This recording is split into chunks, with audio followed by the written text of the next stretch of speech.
Page number 32. Lesson number 3. Here are two stories about flying. The first story is titled His First Flight. The writer is Liam O'Flaherty. The second story, titled Black Aeroplane, is by Frederick Forsyth. Before you read, since the earliest times, humans have dreamt of conquering the skies. Here are two stories about flying. Number 1. A young seagull is afraid to fly. How does he conquer his fear? Number 2.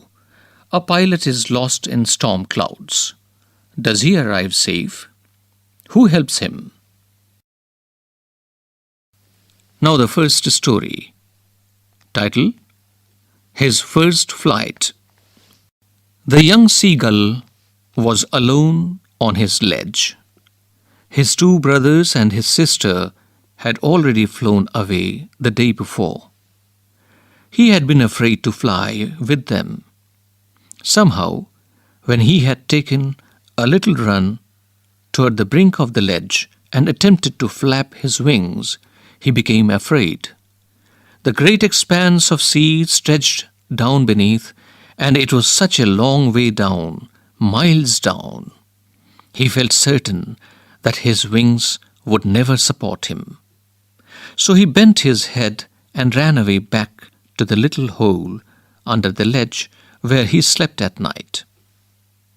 Even when each of his brothers and his little sister, whose wings were far shorter than his own, ran to the brink, flapped their wings, and flew away, he failed to muster up courage to take that plunge which appeared to him so desperate.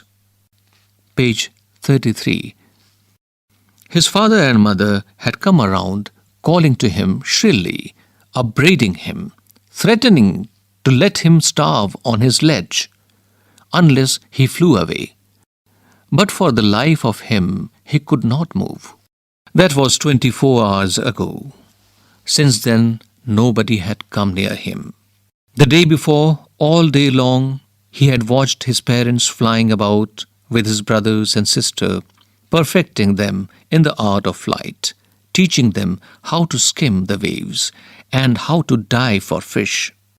He had, in fact, seen his older brother catch his first herring and devour it, standing on a rock, while his parents circled around, raising a proud cackle.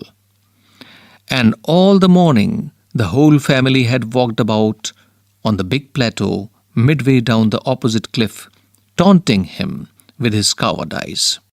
The sun was now ascending the sky, blazing on his ledge that faced the south. He felt the heat because he had not eaten since the previous nightfall. He stepped slowly out to the brink of the ledge, and standing on one leg, with the other leg hidden under his wing, he closed one eye, then the other, and pretended to be falling asleep. Page number 34. Still, they took no notice of him. He saw his two brothers and his sister lying on the plateau, dozing with their heads sunk into their necks. His father was preening the feathers on his white back. Only his mother was looking at him.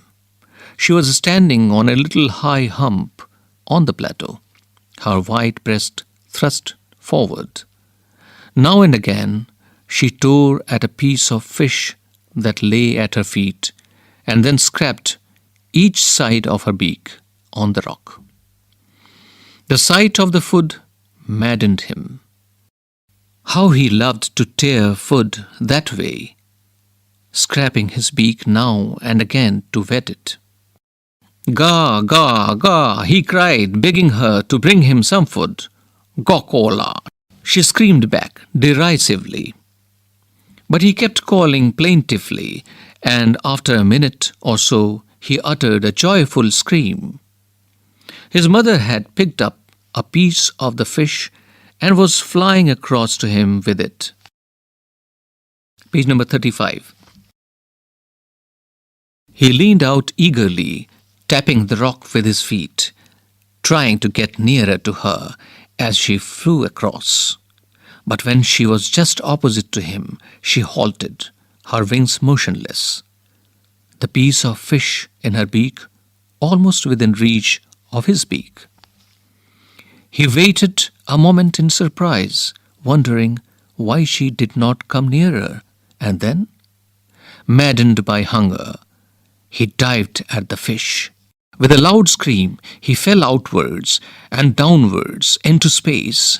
Then a monstrous terror seized him, and his heart stood still. He could hear nothing, but it only lasted a minute. The next moment, he felt his wings spread outwards.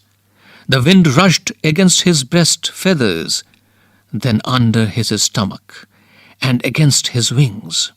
He could feel the tips of his wings cutting through the air.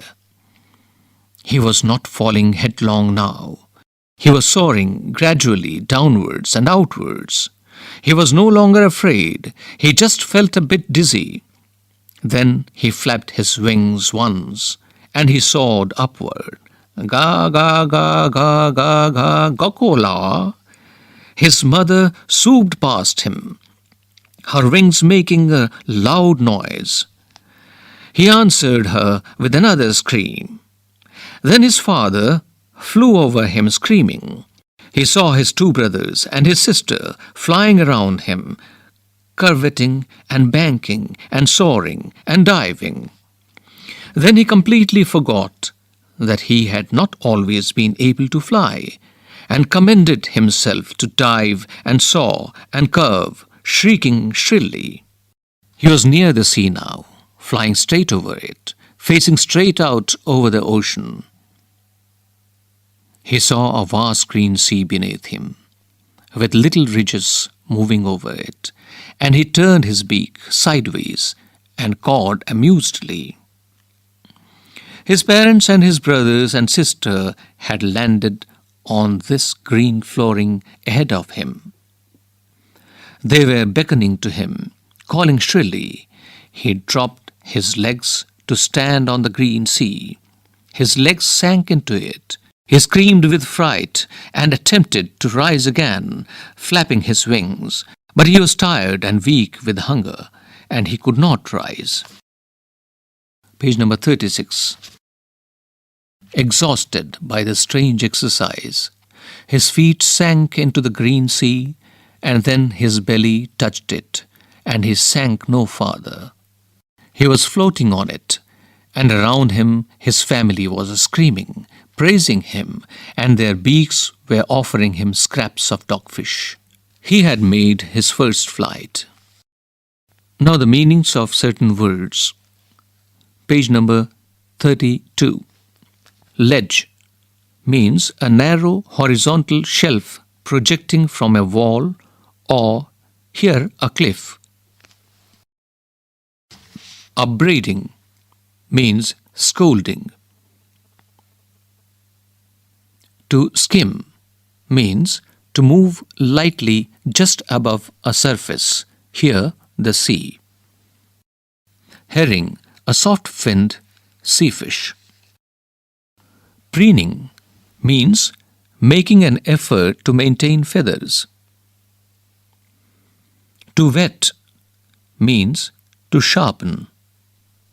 Derisively means in a manner showing someone that she or he is stupid.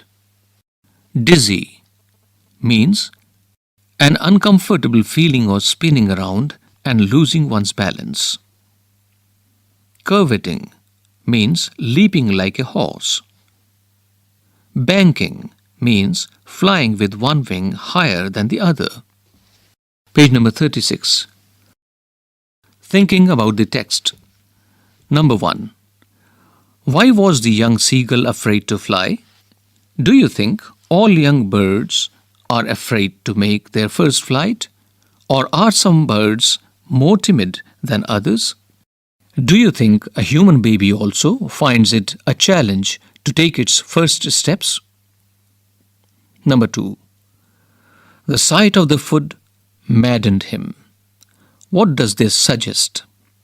What compelled the young seagull to finally fly? Number 3. They were beckoning to him, calling shrilly. Why did the seagull's father and mother threaten him and cajole him to fly? Number 4. Have you ever had a similar experience where your parents encouraged you to do something that you were too scared to try? Discuss this in pairs or groups. Number 5.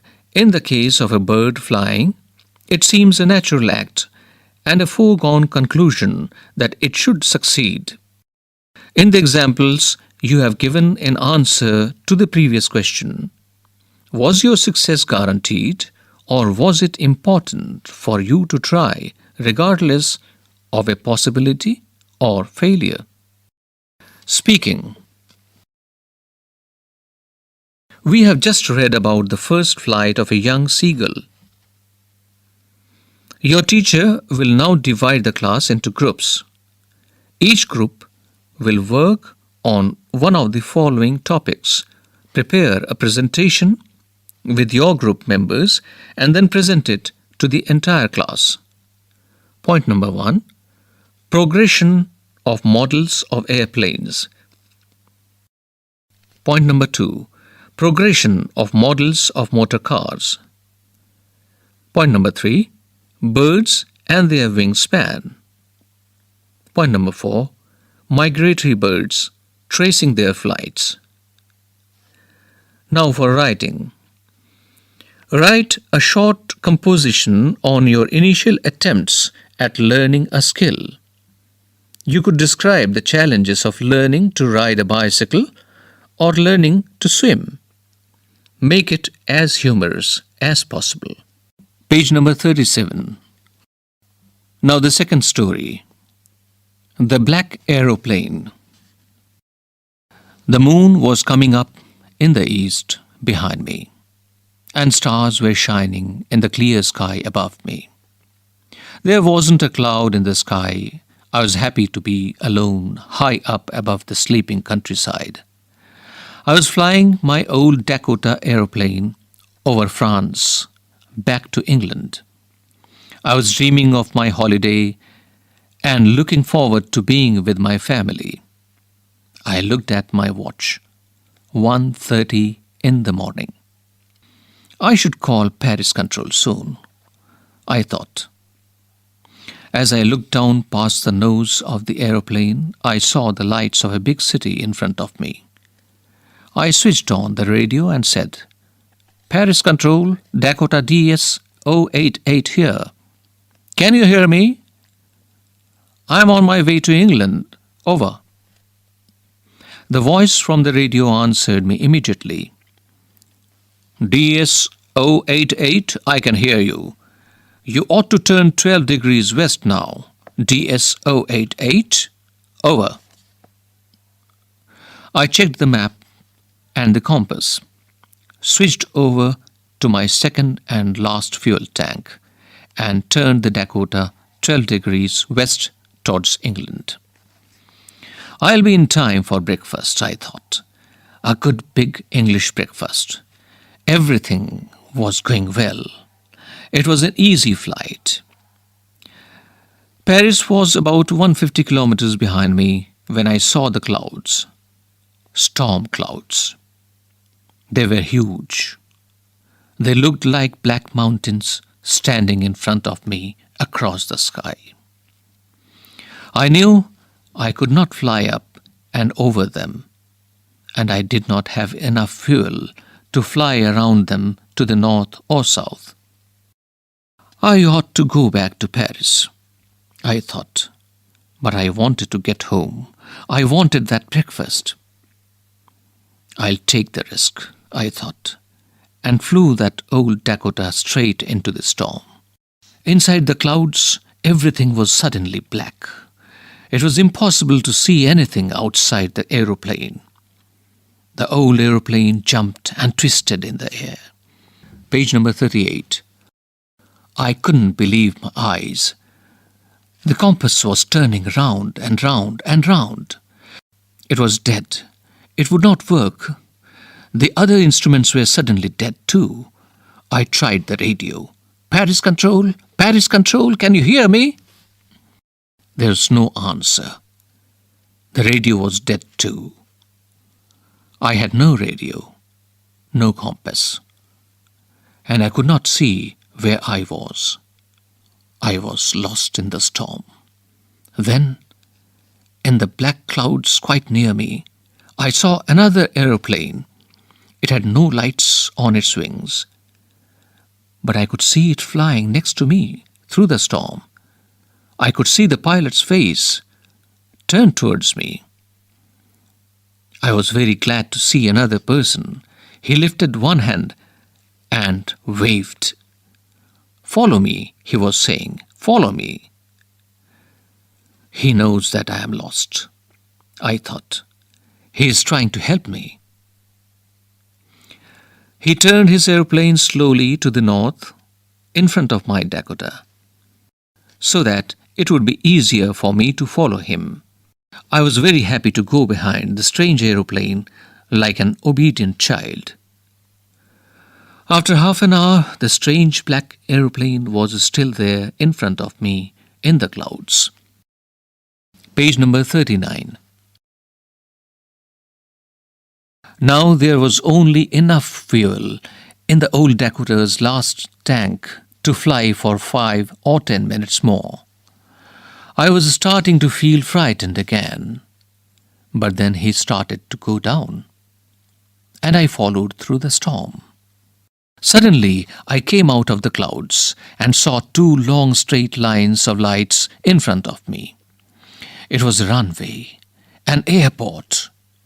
I was safe. I turned to look for my friend in the black aeroplane, but the sky was empty. There was nothing there. The black aeroplane was gone. I could not see it anywhere. I landed and was not sorry to walk away from the old Dakota near the control tower. I went and asked a woman in the control center where I was and who the other pilot was. I wanted to say thank you. She looked at me very strangely and then laughed. "Another aeroplane? Up there? In this storm?" No other aeroplanes were flying tonight. Yours was the only one I could see on the radar. So who helped me to arrive there safely without a compass or a radio and without any more fuel in my tanks? Who was the pilot on the strange black aeroplane flying in the storm without lights? Page number 40. Thinking about the text. Number 1. I'll take the risk. What is the risk? Why does the narrator take it?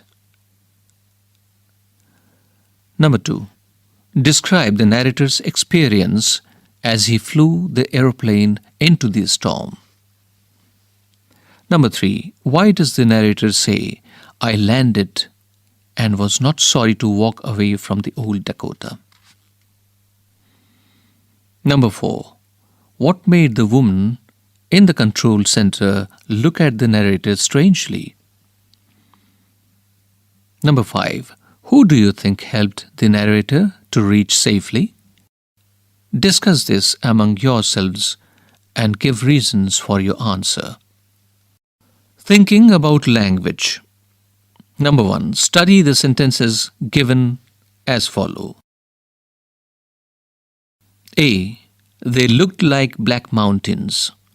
B. Inside the clouds, everything was suddenly black. C. In the black clouds near me, I saw another aeroplane. D. The strange black aeroplane was there.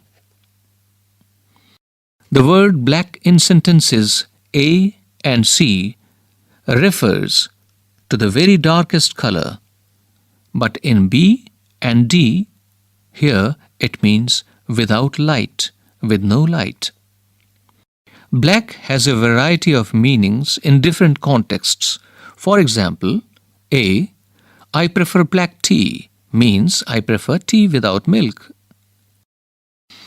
B, with increasing pollution, the future of the world is black means with increasing pollution, the future of the world is very depressing, without hope. Now try to guess the meanings of the word black in the sentences given as follows. Check the meanings in the dictionary and find out whether you have guessed right. Number 1. Go and have a bath. Your hands and face are absolutely black. Blank space. Number 2. The taxi driver gave Ratan a black look as he crossed the road when the traffic light was green. Blank space for your answer. Number 3. The bombardment of Hiroshima is one of the blackest crimes against humanity. Blank space. Number 4. Very few people enjoy Harold Pinter's black comedy. Blank space. Number 5. Sometimes shopkeepers store essential goods to create false scarcity and then sell these in black. Blank space. Number 6. Villagers had beaten the criminal black and blue. Blank space. Page number 41. Now the second part. Look at these sentences taken from the lesson you have just read. A. I was flying my old Dakota aeroplane. B. The young seagull had been afraid to fly with them. In the first sentence, the author was controlling an aircraft in the air. Another example is children are flying kites. In the second sentence, the seagull was afraid to move through the air using its wings. Now match the phrases given under column A with their meanings given under column B. Now the phrases. Number 1. Fly a flag. Number 2. Fly into rage. Number 3. Fly along. Number 4. Fly high. And number 5. Fly the coop. Now the meanings under column B. Move quickly or suddenly. Be successful. Display a flag on a long pole. Escape from a place. Become suddenly very angry. Now the third part. We know that the word fly of birds or insects means to move through air using wings. Tick the words which have the same or nearly the same meaning. These words are swoop, flit, paddle, flutter, ascend, float, ride, skim, sink, dart, hover, glide, descend, soar, shoot, spring, stay, fall, sail, flap. Writing. Have you ever been alone or away from home during a thunderstorm? Narrate your experience in a paragraph. In this lesson, what we have done? Provided 2 stories about flying. One about a bird, another about a human being in a plane. Now what you can do? As they read the story of the seagull, students can be asked to imagine how a baby learns to walk and compare and contrast the 2 situations. Page number 42. After they read the second story, students should be asked for their ideas about the phantom plane. Was it really there, or did the pilot imagine it? If the students feel it was really there, who could have been piloting it? Ask students to narrate their own stories about flying. It could be about flying in an aeroplane, or flying a kite, or about watching a bird flying. In short, anything to do with flight.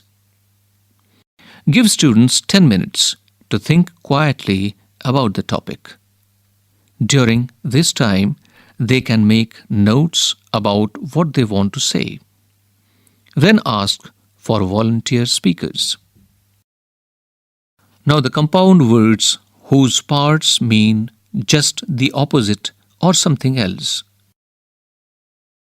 Quicksand works slowly.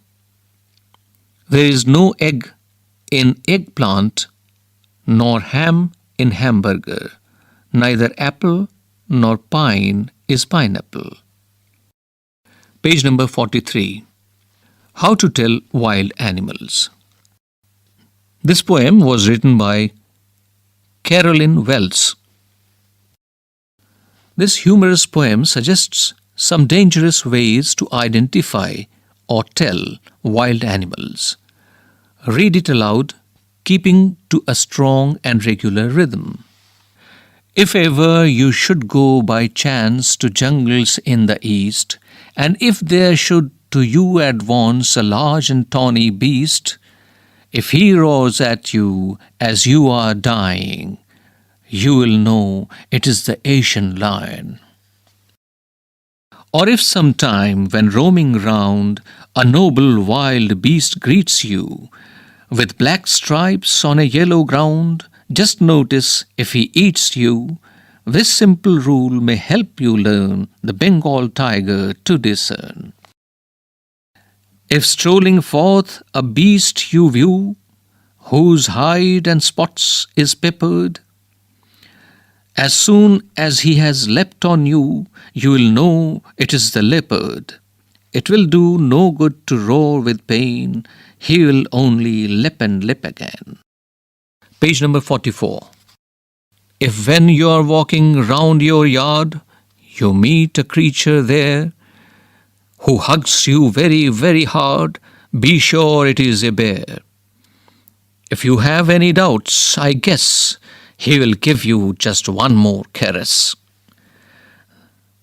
Though to distinguish beasts of prey, a novice might nonplus, the crocodile you always may tell from the hyena thus. Hyenas come with merry smiles, but if they weep, they are crocodiles. The true chameleon is small, a lizard sort of thing. He hasn't any ears at all, and not a single wing. If there is nothing on the tree, it is the chameleon, you see. Now the glossary for the meanings of certain words. Ground means background. Discern means make out or identify. Hide means animal skin. Peppered here means covered with spots. Caress means a gentle, loving touch. Novice means someone new to a job. Be nonplus or be nonplussed means it is usually used only in the passive. It means be puzzled or be confused or be surprised. Page number 45. Thinking about the poem. Number 1. Does dying really rhyme with lion? Can you say it in such a way that it does? Number 2. How does the poet suggest that you identify the lion and the tiger? When can you do so, according to him? Number 3. Do you think the words leapt and leapt in the third stanza are spelt correctly? Why does the poet spell them like this? Number 4. Do you know what a bear hug is? It's a friendly and strong hug, such as bears are thought to give as they attack you. Again, hyenas are thought to laugh and crocodiles to weep. The crocodile tears you must have heard as they swallow their victims. Are there similar expressions and popular ideas about wild animals in your own languages? Number 5. Look at the line, a novice might nonplus. How would you write this correctly? Why is the poet's incorrect line better in the poem? Number 6. Can you find other examples of poets taking liberties with language, either in English or in your own languages? Number 7. Much of the humor in the poem arises from the way language is used, although the ideas are funny as well. If there are particular lines in the poem that you especially like, share these with the class, speaking briefly about what it is about the ideas or the language that you like or find funny. English is funny because we have noses that run and feet that smell. Page number 46. A poem titled The Ball Poem. A boy loses a ball. He is very upset. A ball doesn't cost much, nor is it difficult to buy another ball. Why then is the boy so upset? Read the poem to see what the poet thinks has been lost and what the boy has to learn from the experience of losing something. Now the poem. What is the boy now who has lost his ball? What is he to do? I saw it go merrily bouncing down the street and then merrily over. There it is in the water. No use to say, oh, there are other balls. An ultimate shaking grief fixes the boy as he stands rigid, trembling, staring down all his young days into the harbour where his ball went. I would not intrude on him. A dime, another ball, is worthless. Now he senses first responsibility in a world of possessions. People will take balls. Balls will be lost always, little boy. And no one buys a ball back. Money is external. He is learning, well behind his desperate eyes, the epistemology of loss, how to stand up, knowing what every man must one day know, and most know many days how to stand up. The poet is John Berryman. Now the glossary. Oh, there are other balls. The words suggest that the loss is not important enough to worry about. Shaking grief means sadness which greatly affects the boy. Rigid means stiff. Page number 47. To intrude on here means to enter a situation where one is not welcome. A dime means 10 cents in United States.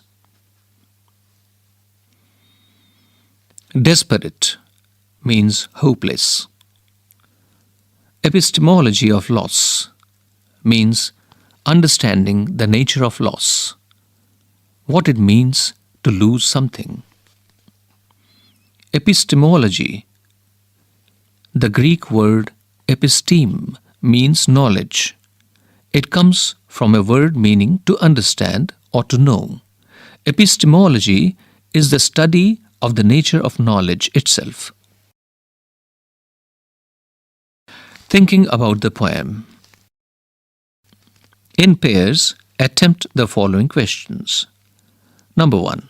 Why does the poet say, I would not intrude on him? Why doesn't he offer him money to buy another ball? Number 2. Staring down all his young days into the harbour where his ball went. Do you think the boy has had the ball for a long time? Is it linked to the memories of days when he played with it? Number 3.